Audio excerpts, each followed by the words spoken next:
Okay, just a little slow.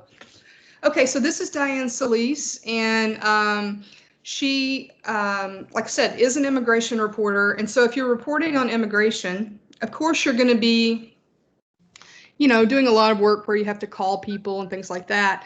But can you really tell the story of people who are most affected by this crisis without actually talking to them face to face? In most cases, no, right? Because the folks that are, so she wanted to write about the folks who are seeking asylum at the border, why they're seeking asylum, the dangers that they are encountering as they try to escape cartel violence. Um, and the only way to really do that is to actually go there. So I want to share this video with you where she talks a little bit about her experience, and then we're gonna read part of one of her stories that she did, and I'll post the whole story on eCampus. So if you want to read more about it, but I want you to notice when we read the story how she uses that sensory reporting, what she saw, heard, all that. So I want you, when we read it, I want you to kind of think about how you would tell a story like this if you were the reporter. Okay. And we can, and looking at her work, we can say, oh, what did she do in order to get this information? Okay. All right. So let's watch the video first where she talks about it. Let's see here. See if it won't let me go full screen. So let me see if I can do that. There we go. Make sure my volume on the computer is up loud enough. Okay, here we go.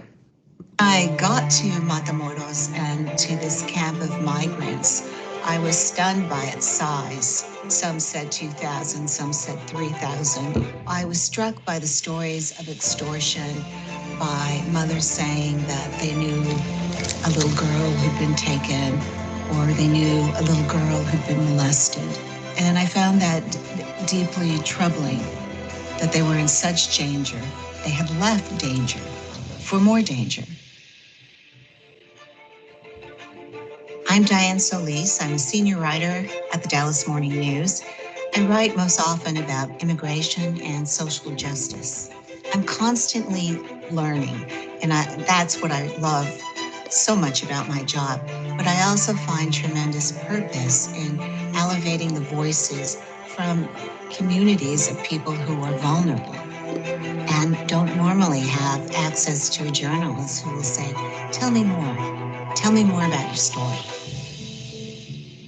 I wanted to tell this story at the time that I did because I had lived in Mexico as a foreign correspondent, and I knew that that portion of the border, the eastern end of the border, was very dangerous. I heard about it just because I cover immigration, and I was getting emails from human rights groups and from lawyers saying, you really need to consider going down.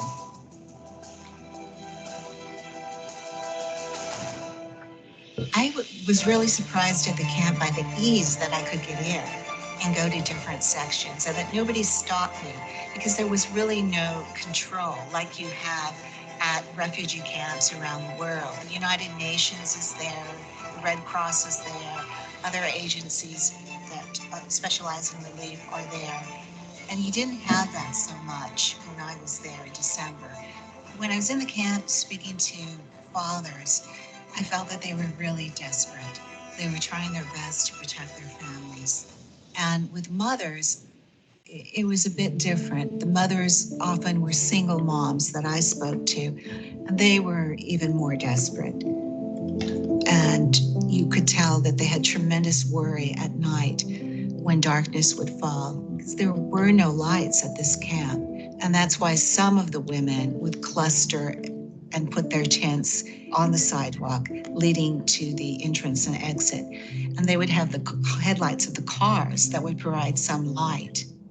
I felt their fear.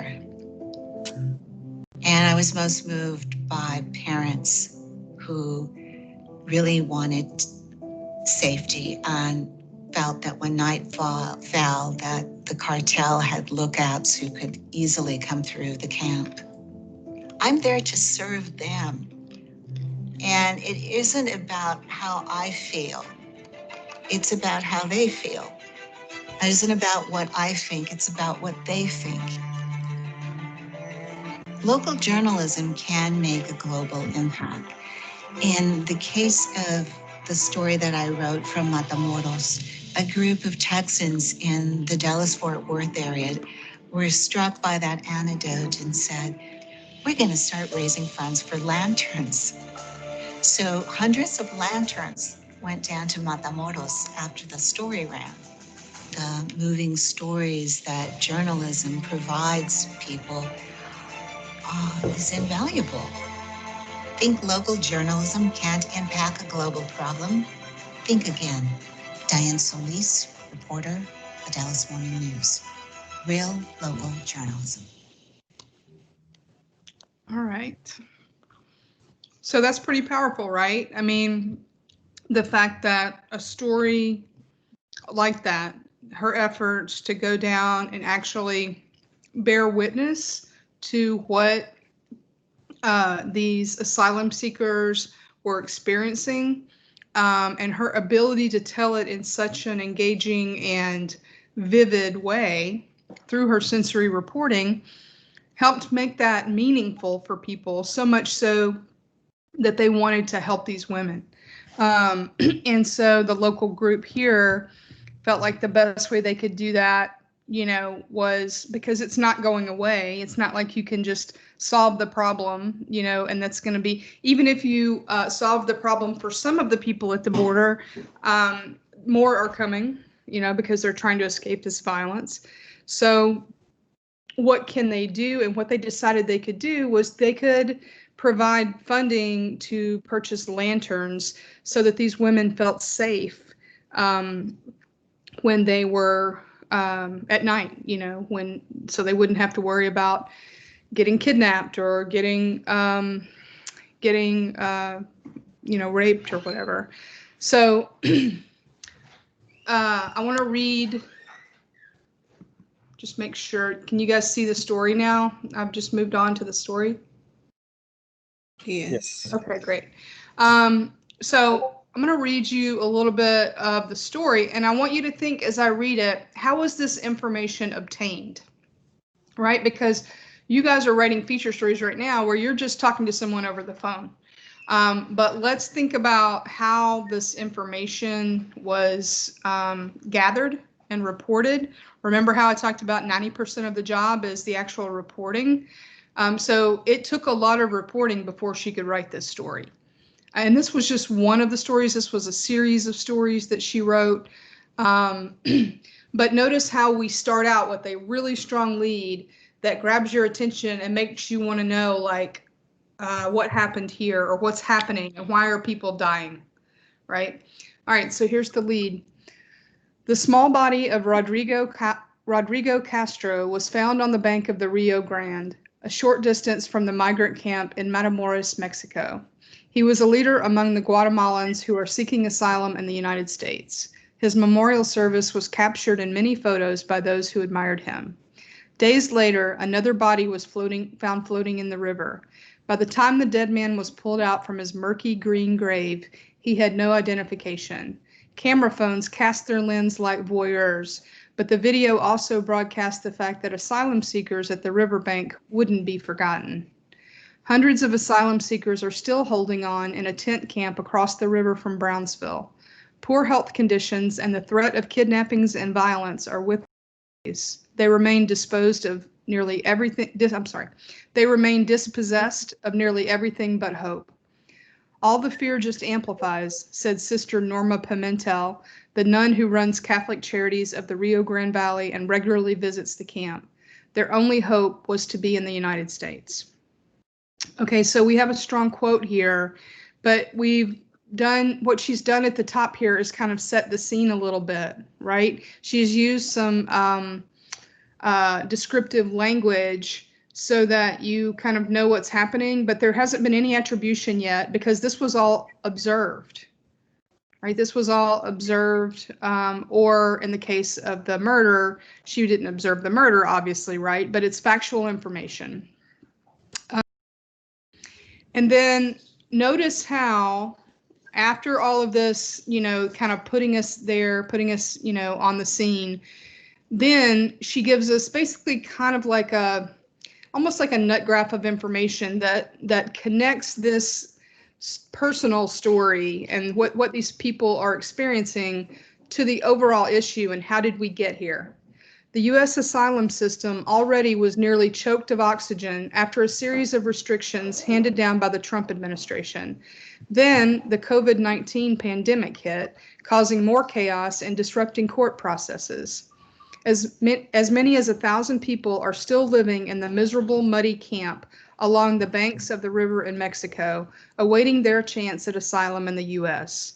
Thousands more are living in the urban neighborhoods of Matamoros.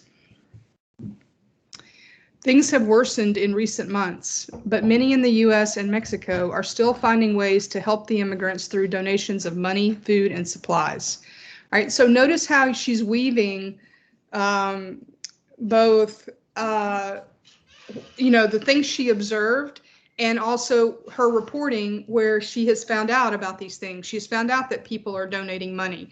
She's talked to these people. We don't really have any quotes about that yet, right? But she's summarizing this information about everything that's been collected. But then she goes straight back to, after telling about how people are trying to help, she goes straight back to what these people are experiencing.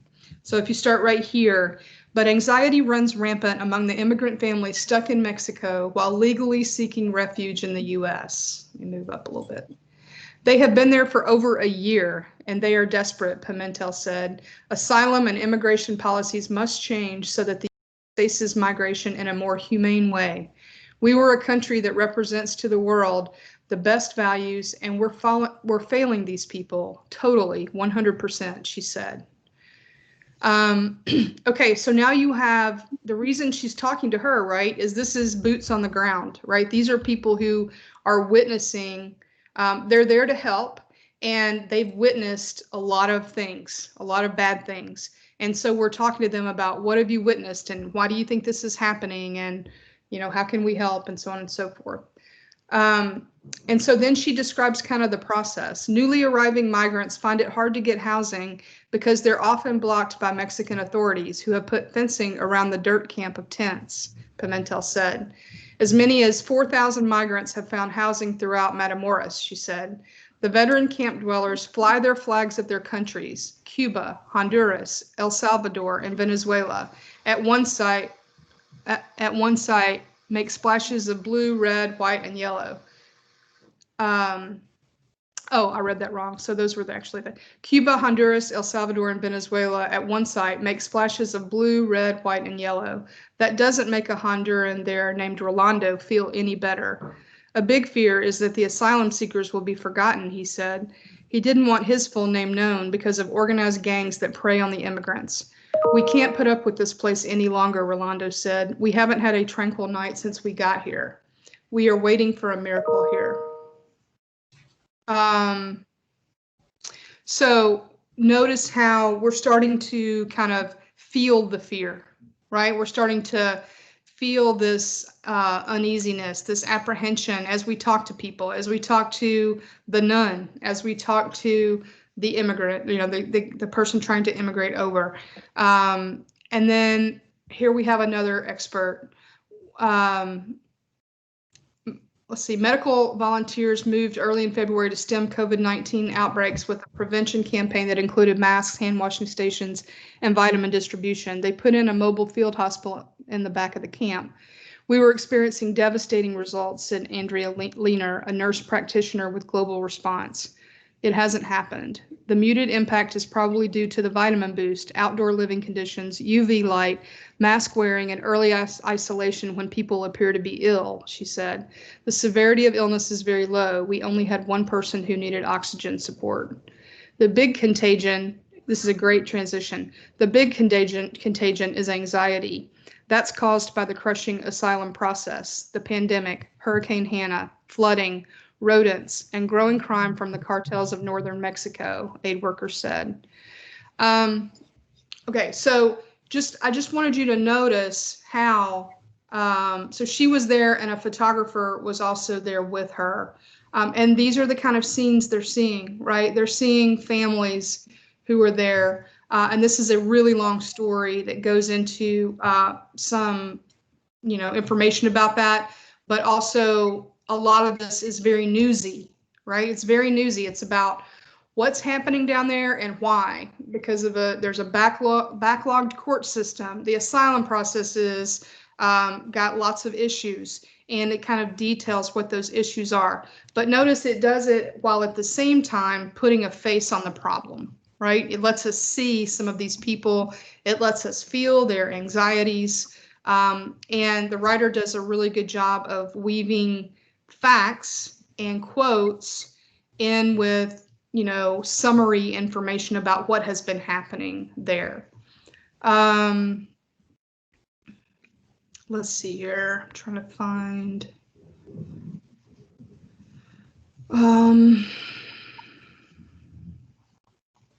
Okay, remember the kebab formula or the Wall Street Journal formula? Remember how we started the story? We started the story with the body, being found, right?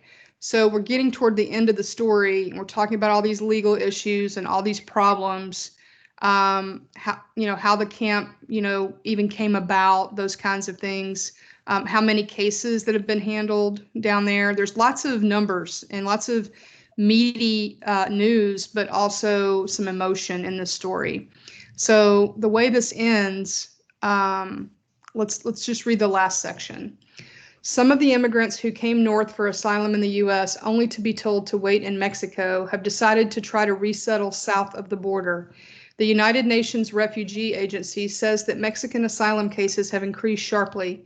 Last year, there were about 70,000 who filed for asylum, up from 2,000 in 2014. Asylum claims have grown exponentially, she said. She said that the international organization supports the expanded efforts by Mexico.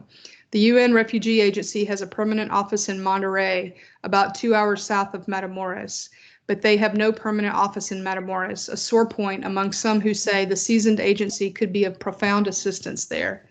At issue is the U.S. State Department's assertion that the state of, I don't know how to pronounce that, Tamaulipas, I don't know, is deserving of its designation as one of the most dangerous places in the world. The U.S. ranks Syria, for example, at the same level.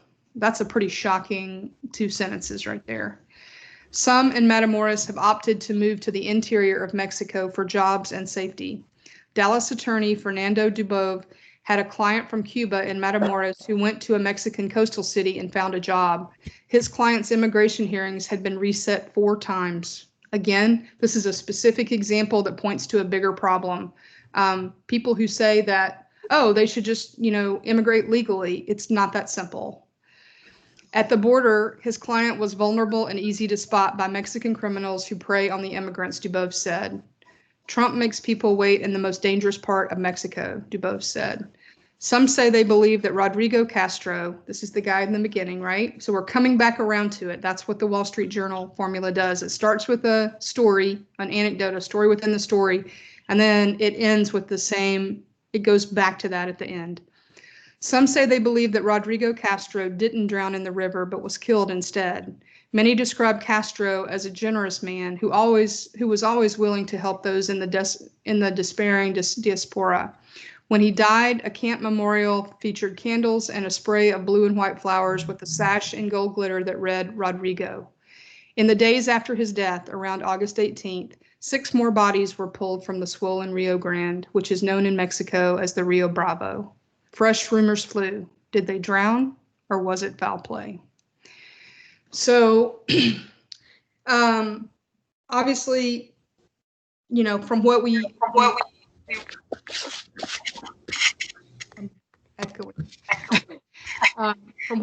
can you guys mute for a second? Okay. From what we heard from Dianne in her video interview, right, she talked about, she knew it was important that she go and she actually see it for herself, because that's really the only way that you can report something well, is if you experience it or see it yourself. So there's a great story in your book, your Telling True Stories book, about a woman who like wrote a reporter who rode a bus like 18 hours or something like that with some women that she was writing a story about, who were I can't remember what kind of workers they were. They like, I think they were working with oysters or something, I want to say, but it was something kind of really taxing work. And she described it so well. This story didn't really have a lot of narrative in it. It was written more, but it did have a lot of really good description. You probably recognized some points where she used that sensory reporting when she described the funeral, the way, you know, the memorial site, the candles and the flowers and everything. Also, when she described, you know, the campsite. So it's just super important that when you are reporting, that you're helping people see and hear. And what the most important thing that she helped people do here is try to understand what's happening at the border, because we hear about immigration problems, and we hear about illegal immigration, and we hear about detention camps, but it's not just the people who are in the camps, it's also the people who are waiting and trying to, you know, trying to actually go through the asylum process, right? So this is what we call being a voice for the voiceless. And when she said that, you know, she was kind of working for them, what she meant by that was not necessarily that she is, you know, she said, my opinion doesn't matter, their opinion matters.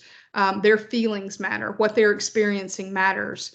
But you have to be able to tell that story, right? You have to, and so this story was framed from that perspective, because everything else we hear is not from their perspective, right? All the news stories we hear are from the perspective of the government, are from the perspective of people trying to crack down on immigration, from ICE, from Border Patrol, from the federal government, right? That's really all we hear in the news. We don't see these stories.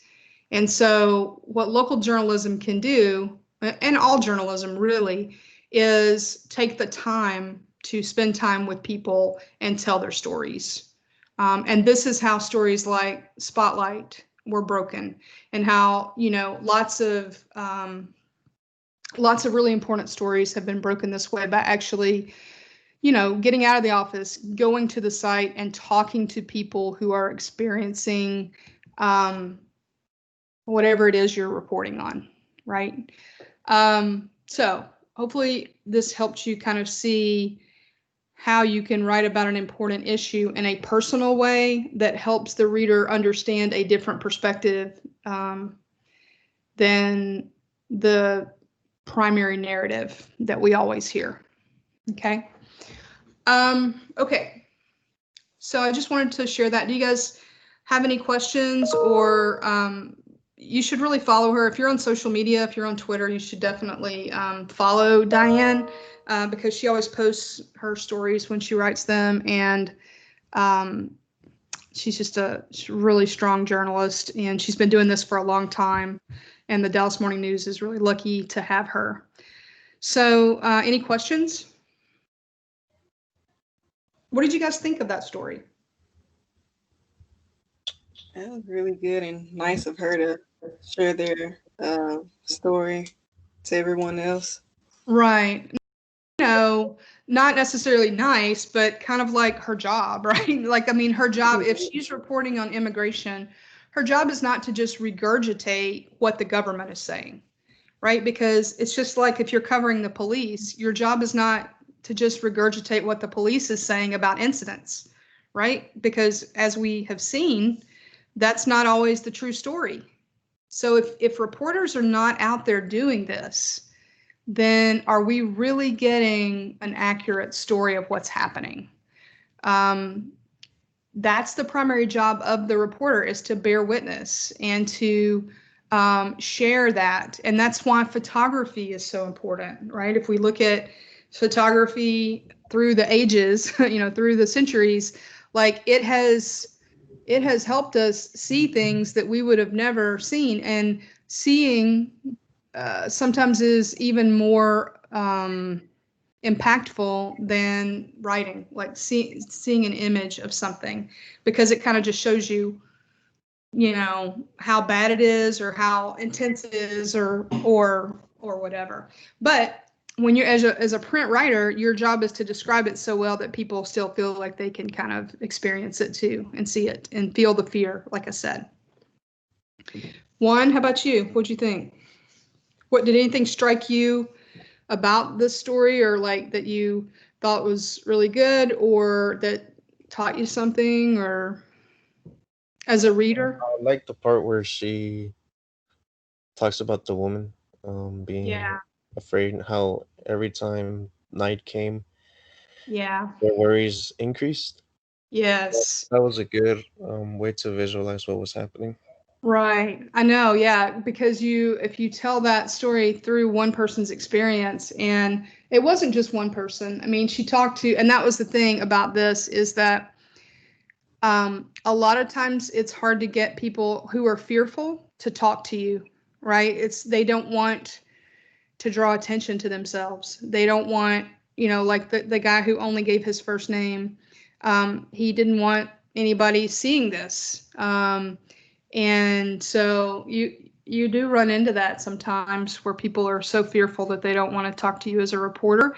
But that's where you have to just kind of like bargain with them a little bit and say, this is what I'm trying to do with this story. This is why I think it's important. Your story matters, and I want to make sure that what you're experiencing is known. And that's what they mentioned in here, right? There was concern that asylum seekers at the riverbank might be forgotten, right? Who's telling our stories? And if you look at people who have been oppressed, um, this is always the case. Like, who's going to tell our story? There are still people. There are still people today who will tell you the Holocaust didn't happen. But the more like stories there are about something, the more real it becomes to people, right? So I feel like the whole idea of journalists being a voice for the voiceless is just super important, and something I want to make sure that you leave this class with, knowing that your journalism can make a difference, right? It's not just, you guys are writing stories right now that you probably don't feel like would make a difference, but hey, you never know. When you're telling someone's story, you're giving someone kind of an inside look at another person and what they have experienced.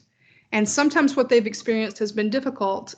We've had students in this class write stories about homeless people, students who are homeless, and or who used to be homeless, and how they kind of overcame that. And those kinds of stories can help people too. This story, brought aid in the form of the lanterns, right? But it doesn't have to be that life-changing. It doesn't have to be that concrete. It can also be changing people's minds, or letting them see another side to a story they thought they understood, right? How do people become homeless? A lot of times we have kind of the stereotypical view of what a homeless person looks like.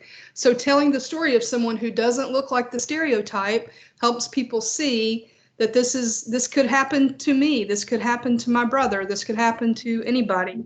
So that's what journalism does. It tells stories that hopefully will resonate with people and help them broaden their perspective and understand that issues aren't one-dimensional, right? And that's why you're always looking for stories that do that, stories that don't follow a script. And so if you ever write a story and it says something like, so Smith is like everyone, she wants to da-da-da. Well, I don't want to know what is the same about this person. I want to know what sets them apart, what makes them unique. So that's what we're always listening for. What's unusual about this story? And what can we learn from it? And not every story is about learning from it. Sometimes the story is about, just kind of like learning more about the person. But a lot of journalism is about, um, telling a story with more depth than we get it. And this is one thing we're going to talk about today with broadcast journalism. Is broadcast journalism is great because it can be visual. You can see and you can hear things. And a lot of times that will give you some emotion, and you can certainly get some depth there, like we saw in the example from when we were talking about feature writing, and I showed you the video clip from Steve Hartman, where the bartender, right? Certainly that story showed us a different side of someone and something unique. But it was also a longer story than usual in broadcast. If you look at broadcast news typically it doesn't, do as much of a deep dive as print journalism can do. So there's definitely differences between the two. All right, so we'll move on. I just wanted to share that with you. This actually was, popped up in my Twitter feed, so I just wanted to share that and thought that you guys might get something out of that. All right, so let me go back here and find my PowerPoint. Oh, goodness. That's not the right PowerPoint. All right.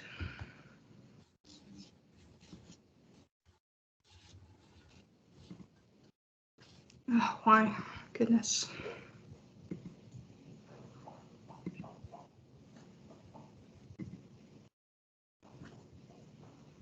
Here it is. Okay.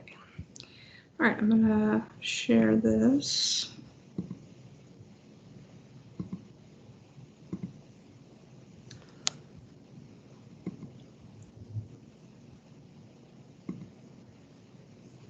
So this is chapter 9. So you want to take a look at, so there's, this gives you kind of an overview, but you definitely want to read more about this in the textbook. And then, like I said, Sarah is going to talk to you more about actually implementing these, actually telling your own story this way through a broadcast medium. So in this class, you'll be, and I think, Juan, you've told an audio story before, right? From a class? No, actually, no. Oh, I thought you took Professor Katnick's class. Yeah, but writing the story wasn't that long. It was like 1 minute. Okay, but you got experience with actually doing an audio story, right? Yeah, so I know a little bit about it. Yeah, a little bit. So, and you've probably used, did you use Audition for that? What's that? Where? No, I just used my phone. But how did you just recorded it on your phone and turned it in? Yeah, the assignment, it wasn't that in depth. We just had to record ourselves saying something. Okay. All right. Well, this story is going to require you to put together a video story. So that means you're going to have some video, right? And the video, and we'll talk more about the assignment later. I don't want to, I want you to learn more about this process first. And plus, I still need to make sure you get your feature stories in. But I just want to talk about how this process works of broadcast journalism. So broadcast journalism would include television and radio. Okay, so let's give you some basic overview information here, and then we'll continue talking about video storytelling on Wednesday. So some differences, as I was just talking about, with print journalism, we can really go deep on a subject, and we tell the story, right? In our words, we're kind of telling the story. Yes, we use quotes and things like that, and sometimes we use dialogue. But with broadcast journalism, you don't have that long. So most news stories on television and radio are pretty short. So you have to really focus on grabbing the reader's attention with emotion, with visual images, with breaking news, because it's immediate, right? That's one of the strengths of broadcast, is that it's immediate, right? It's right now. So because it's right now, the way you write for radio and TV is different than the way you write for print. Now, print is kind of moving into this area now because print also includes digital, right? With digital content, with content that's uploaded directly to the website first before it actually goes into a print newspaper. That type of writing is going to obviously focus on what's happening right now. So we're starting to see these two kind of converge, right? We're starting to see convergence actually taking place with print journalism because of the internet. But if I say, what are the differences between print and broadcast? These are the differences. Print lets you go deeper, give more context because you have more time and space, and give more of an overall look at an issue. Broadcast is going to hit on emotion, realistic, realism, immediacy. The thing about print stories is people can't see where you are. They don't, they have to trust you that you're actually talking to these people. With broadcast journalism, it's real because it's right there on the screen. They've, gone to the place and they're showing you the pictures and they're showing you the people talking. The one thing that I would say that we've seen, in recent years that's a little concerning is kind of a move toward more entertainment in news, and this kind of fine line between news and entertainment. Everyone's trying to make money, but you just have to be careful that your news is actually serving its purpose. Okay, so with radio news, if you guys have ever listened to news broadcast, it's a little bit different than a TV broadcast. So I'm going to kind of show you some of the differences here. So at a local radio station like KERA, which is our local NPR affiliate here in Dallas, you have a news director. The news director for KERA is Justin Martin. Justin Martin he's not a one-person newsroom because we're lucky that KERA is kind of a larger operation. So there are other reporters. For example, they have an education reporter named Stella Chavez. And Stella has come to see us before at Eastfield and talk to students. And so, but still, that news director still has to wear a lot of hats because he's the one who's sometimes he's going to be out reporting stories. Sometimes and then a lot of time what he's doing is scouring the wire services like the Associated Press to find the stories that he's going to talk about on the news reports. Right. And with a radio broadcast, typically, if you're talking about a local news station, they have updated news reports like every hour. Right. So they're scouring the wire to see what's new. How can I update the last report I had on this story? Some things will stay the same, but then you have to rework things that change throughout the day. You also have to add any news stories that come along. So it's kind of a constant process all day of, checking the wire, adding reports. So that would involve him, recording something about a news event or actually live reading the news on the air. So that news director has to wear a lot of hats. He might also work with other news reporters and, pitch stories to those, to those reporters when they're maybe out in the field or something. Okay. The news directors who are also reporters, they can, cover a variety of assignments. But I don't think Justin does a whole lot outside of the actual studio. Most of his work is done in the studio, and he's kind of the one who, makes sure the news broadcast, runs well and the updates every hour. Okay, so a TV broadcast news story. So kind of like we talked about with a newspaper meeting, or with a newspaper, with newspapers, you have budget meetings where all of the editors come together, sit around a table and say, well, here's what we have in sports, here's what we have in business, here's what we have. It's kind of like that with broadcast.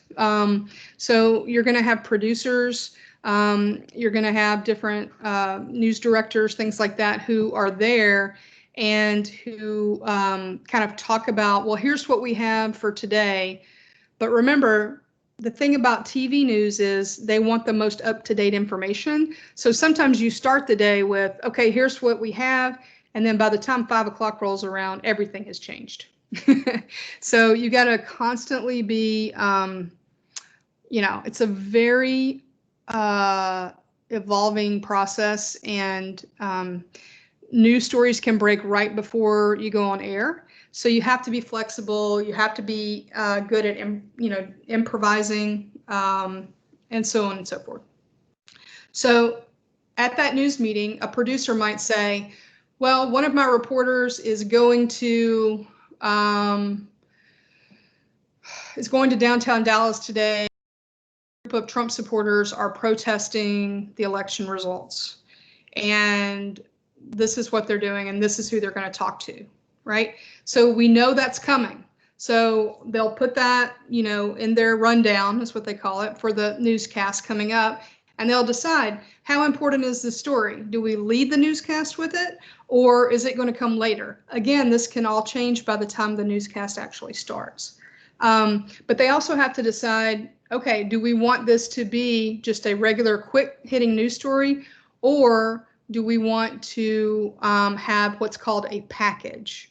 A package is going to be a longer news story that goes more in depth, that interviews more people on the scene, and that usually involves a stand-up.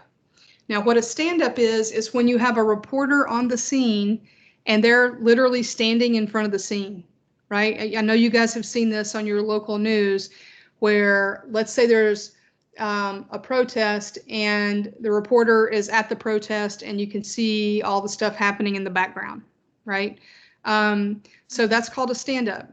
News stations really value stand-ups because it shows the viewer that you were on the scene. You didn't just grab this from AP or something. We actually thought this was important enough that we sent someone out there to collect video and to collect interviews with people, so on and so forth. What's challenging about broadcast is every second counts. So you're typically not going to have a story over a couple of minutes long.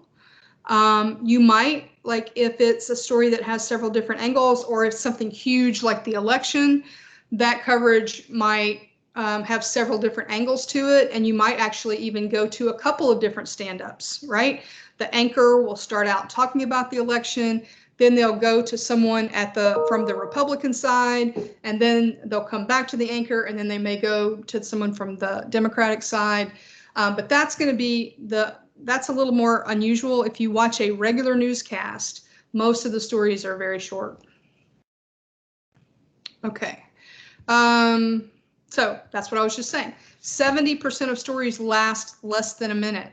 So this is why, you guys are learning now about, in writing, every word counts. And sometimes that's because of space, but generally it's because it's good storytelling. And it's really important with broadcast, right? With broadcast, you really have to decide what's important because every second counts. And they may say, you have 30 seconds to tell us what's happening. So imagine you can't stumble over your words. You have to be really focused, right?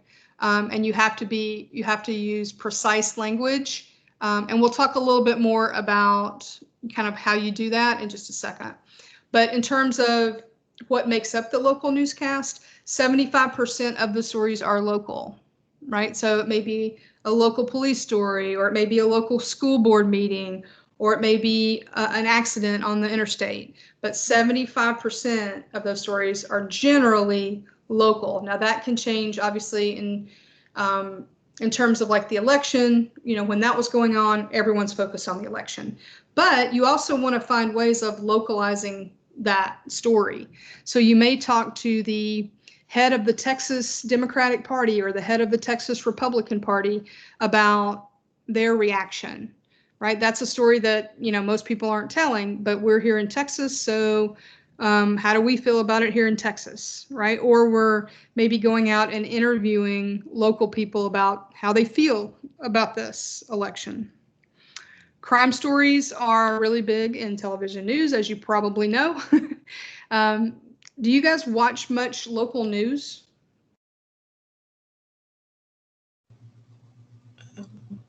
I'll catch it in the morning. In the morning?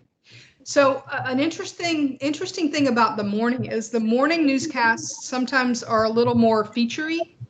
I don't know if you've noticed that, but they're not quite as hard hitting sometimes as the 5 o'clock, 6 o'clock, 10 o'clock news. Because generally those news, that's the breaking news time, right? That's when things have been happening throughout the day and they're breaking that. By the next morning, of course, there may be things that happened overnight, but we're taking kind of a broader view. And sometimes we're adding things like if you watch a show like Good Morning Texas or something like that, it's going to maybe have some cooking show, like a cooking segment. They might have a local animal from the shelter that they're trying to get adopted. There's a lot more soft news, as we put it, on those morning newscasts. But if you'll watch the 5, 6, and 10, you're going to see a lot of crime. You're going to see a lot of local stories that involve some sort of conflict. Sometimes we see good news as well, but this is kind of what we see most often. A lot of times the stories that are about controversies might not give a very well-rounded view of that. It may be told from a certain perspective. And that's just because of the depth and the time, and typically we don't have time for multiple interviews. So the stand-up, remember we talked about the stand-up, when the reporter's on the scene, what the reporter generally does is kind of give an overview of what's happening. And then they switch to a soundbite, right, or a video clip of someone talking about what happened, or giving, it's either an expert or a stakeholder who's telling you how they feel about it or how this happened, what they saw, what they heard, so on and so forth. But you've got to weave in images besides just the people you're talking to. We want to see what it looks like. All right. So that's what's called B-roll. B-roll is the visual representation of whatever is being talked about.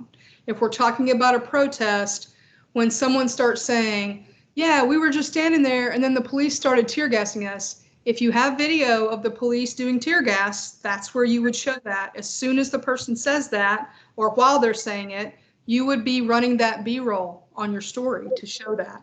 Now, Sarah's going to show you this tomorrow or Wednesday, how you actually put your video together, right? So that you can have a complete story.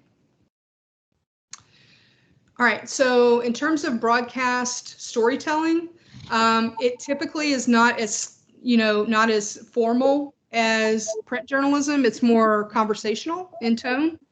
And sentences are generally shorter, and you want to make the delivery to the point and concise, obviously because of time, but also easy to understand and follow. You're not going to use really long sentences because that's just hard for the reader to follow or the viewer to follow.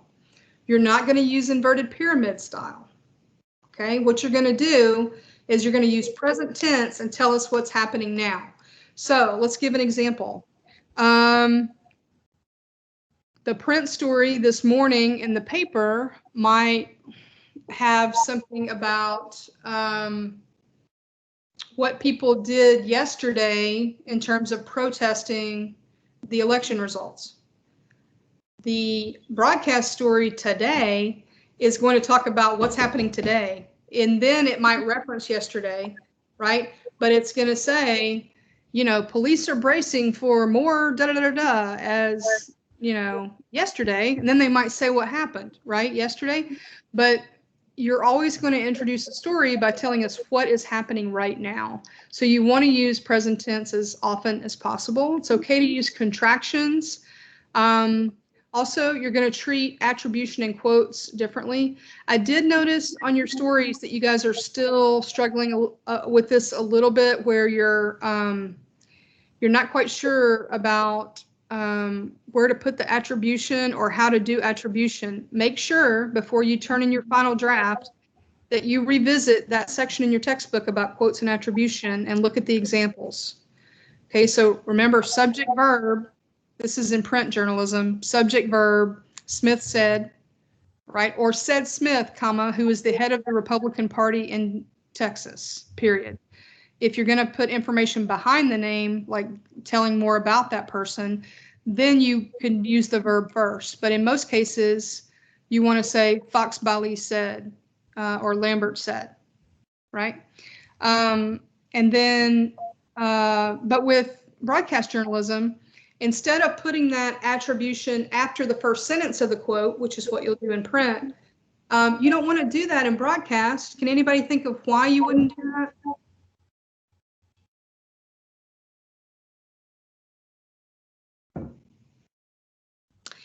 Well, first of all, you're not using quotes.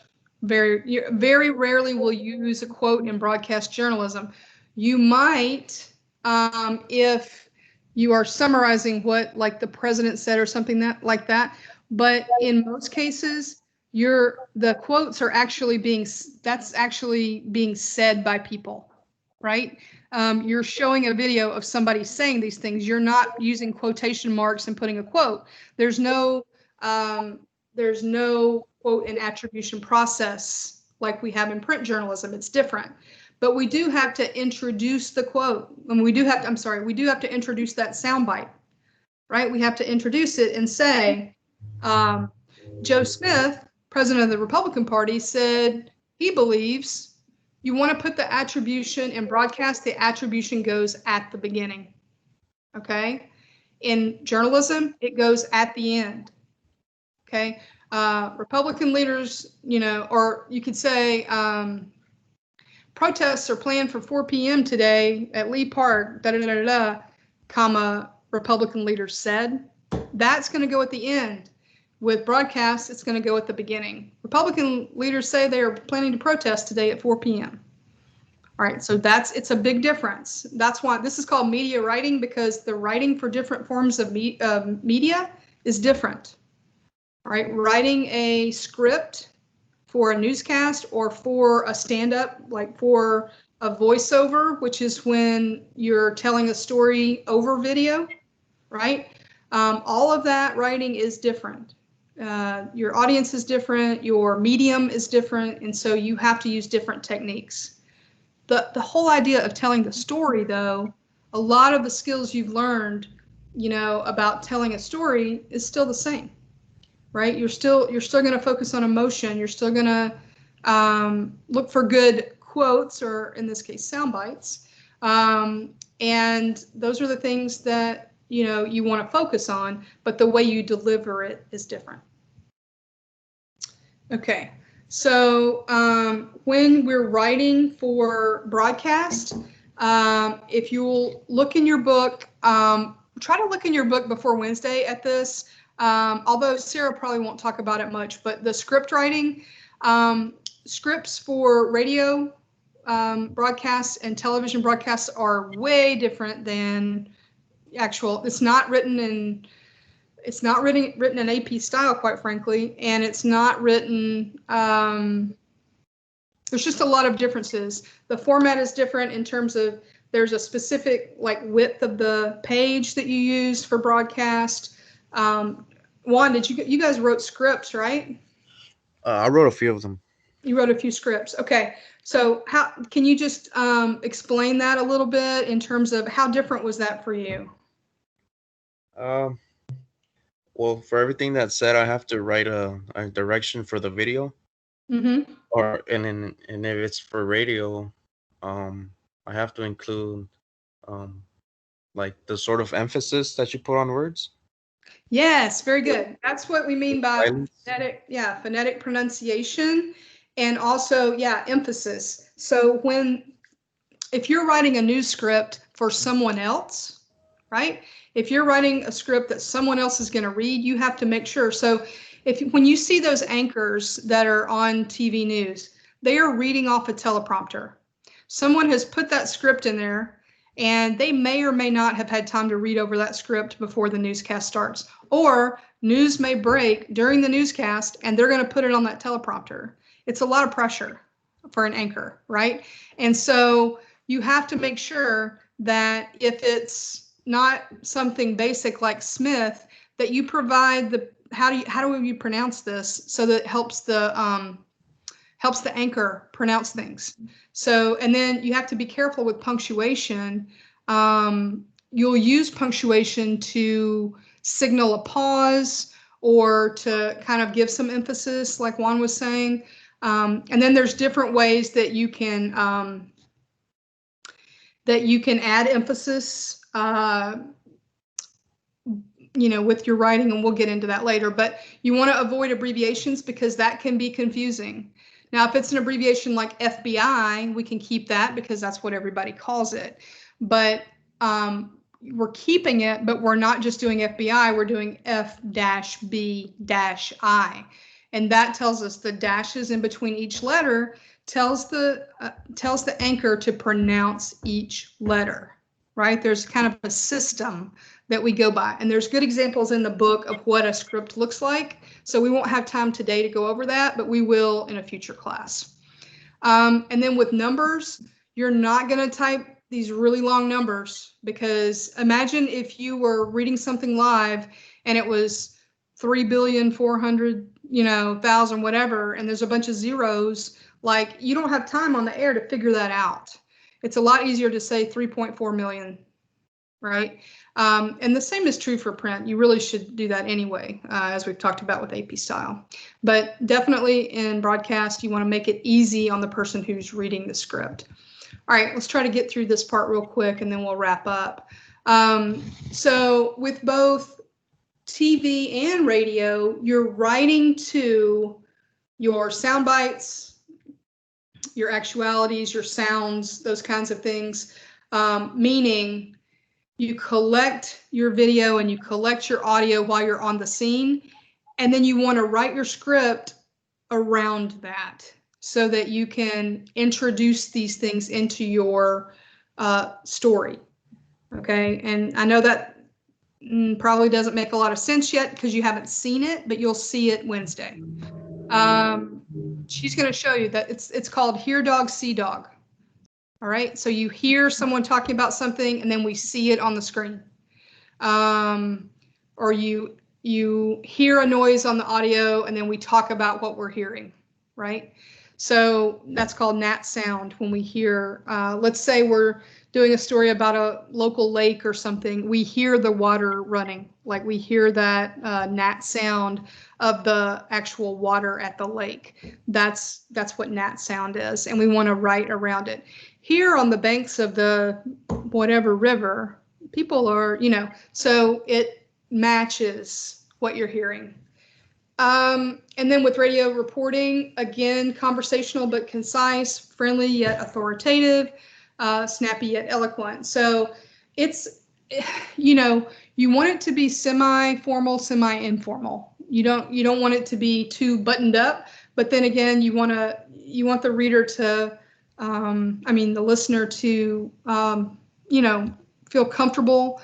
And generally people really have an attachment to the voices they hear all the time, right? And the way they deliver the news. Okay, so if you were wanting to go into radio news reporting, these are the things you would want to do. Lots of practice, just like writing. Radio delivering the news takes a lot of practice. We do have in Dallas College, we do have a radio and TV announcing class that will teach you how to do this, teach you about delivery, and how to phonetically,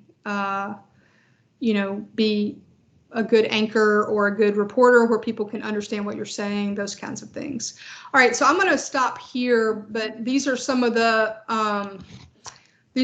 terms you're going to need to be familiar with. I'm actually going to upload a document that has a ton of different vocabulary, but when we do actually have a test on this information, I will be specific about what terms you need to know. Okay, but I'm going to go ahead and upload it. It's like 3 pages of terminology that's used in broadcast. So I'll give you that. And then if you ever hear something and you don't know what it means, if you're like when Sarah's talking or when I'm talking and you want to look it up, it should be on that sheet, or you can also look in your textbook and on this PowerPoint, which I'll also upload. But there's lots of terms, you know, for an actual radio and television broadcast, and that's what all these are about. And then just television's approach, right? There's lots of collaboration in TV news. So, for example, if you're a TV reporter, you generally are assigned a camera person. And so you work together as a team, you report as a team. Again, just like with radio, you write to the video in this case. Unlike print reporting, you're not trying to like jam a whole bunch of facts in there. You're really looking for, how can I tell this through a person's experience? How can I engage the emotions of people who are watching this? And of course, looks are very important with television. Everything is visual. So you're always going to be dressed well and looking professional. Okay. Okay, so I'll stop here because I know Sarah's probably going to talk about some of these things on Wednesday. So we'll stop here, and then any questions on what we've talked about so far? I don't think either one of you guys are really interested in broadcast, are you? No, I'm not. Okay. Bree? No. Okay. It's still important that you know how to tell a story. Because even if you get a job, Bree, can you, I think it's you, can you mute? Sorry. Just getting a big echo. Even if you get a job in print journalism, they're going to want to know that you can go tell a video story. And of course, this class, part of the learning, the SLOs or learning outcomes, is that you understand how to write for TV and radio as well as print. So, so that's pretty much it for today.